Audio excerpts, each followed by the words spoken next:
है, इसके कारण देश में ये सब कुछ हो पा रहा है। మిత్రులారా, తెలంగాణలో మీరందరూ కూడా నా 10 సంవత్సరాల పనితీరు మీరు చూస్తా ఉన్నారు. మీ ఒక్క ఓటుతో ప్రపంచంలోనే 5వ పెద్ద ఆర్థిక దేశంగా తీర్చిదిద్దామంటే అది మీ ఒక్క ఓటు వల్ల.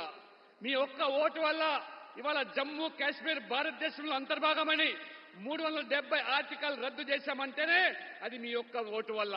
అంతేకాదు ఇవాళ మీ ఓటు వల్ల డిఫెన్స్ నుంచి ఏదైతే దిగుమతి చేసుకున్నటువంటి ఆయుధాలు ఉన్నదో ఇవాళ ఎగుమతి చేసే స్థాయికి ఎదిగామంటే అది మీ ఓటు వల్ల. ఎవరు చేశారు? ఎవరు చేశారు? ఎవరు చేశారు? మోదీ కాదు, మీరందరూ కూడా ఓటు వేసి నన్ను గెలిపించడం వల్లనే అది సాధ్యమైంది.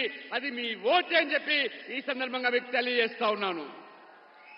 साथियों, मैंने बहुत साल तक गुजरात में काम किया। सारे चुनाव मैं वहां जीत जाता था, लेकिन गुजरात में भी अगर मोदी को सुबह 10 बजे इतनी बड़ी रैली करनी है तो मैं कभी नहीं कर पाता था। आज आपने इतनी बड़ी रैली, और मैं देख रहा हूं आपने जो मैदान तय किया है उससे बाहर भी, और अभी भी लोग आ रहे हैं। सुबह 10 बजे इतनी बड़ी रैली मैं गुजरात में भी नहीं कर सकता हूं। मैं आपको 100 सलाम करता हूं।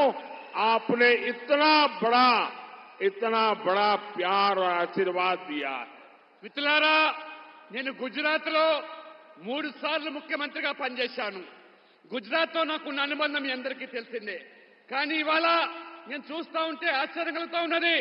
ఉదయం 10 గంటలకు ఇంత పెద్ద ఎత్తున బహిరంగ సభ నిర్వహిస్తే అశేష ప్రజానికము తరలి వచ్చారంటే ఈ ప్రాంగణంలో ఉన్నటువంటి ప్రజాజనమే కాకుండా బయట కూడా ఇంత పెద్ద సంఖ్యలో వేచి ఉన్నారంటే మీ అందరికీ కూడా నేను శిరస్సు వంచి నమస్కరిస్తూ నా యొక్క అభిమానాన్ని మీకు చాటుతా ఉన్నాను. ఇవాళ